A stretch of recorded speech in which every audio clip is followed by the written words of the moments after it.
What we have is a 2006 GMC Yukon Denali XL, and we're going to be talking about the rear brake pads. The brakes are squeaking because of the indicator, and I've already removed the tire, and I'm getting ready to remove the caliper. So basically we're going to remove the caliper, take out the old brake pads, we're going to compress the caliper piston and fit the new brake pads in, put the caliper back on to the rotor, and then tighten down the bolts. So let's go ahead and get started. Here's the new brake pads, and what we got here is 4 brake pads. You can see how thick they are, and you can see the indicator there on the end. Here's the old brake pad still on the car. What it takes is a 12mm wrench socket, and we're going to go counterclockwise. We've got a bolt on the top, and we have a bolt on the bottom. We'll remove those, and then the caliper will slide right off.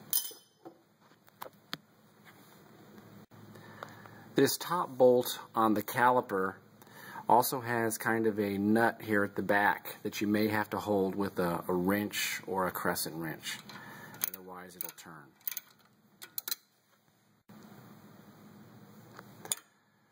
Once the bolt breaks loose, it actually comes out with your fingers, and you'll see it's not a very long bolt.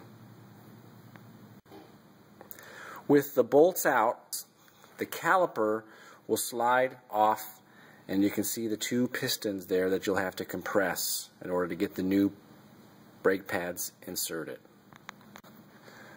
While you're working on removing the brakes, go ahead and secure your caliper up on the frame of the car so you don't put any stress on the rubber hoses.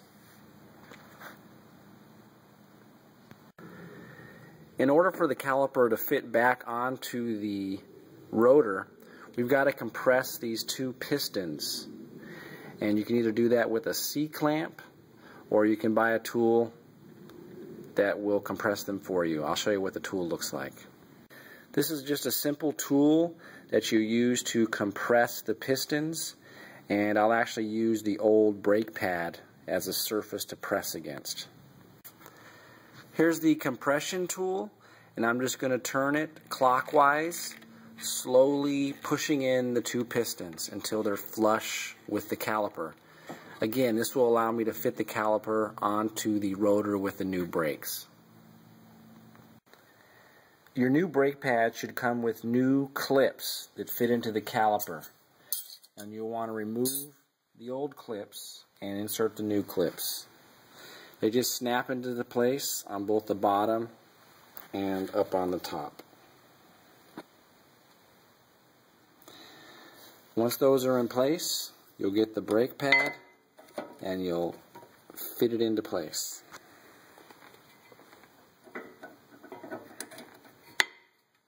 And it'll fit right up next to the caliper.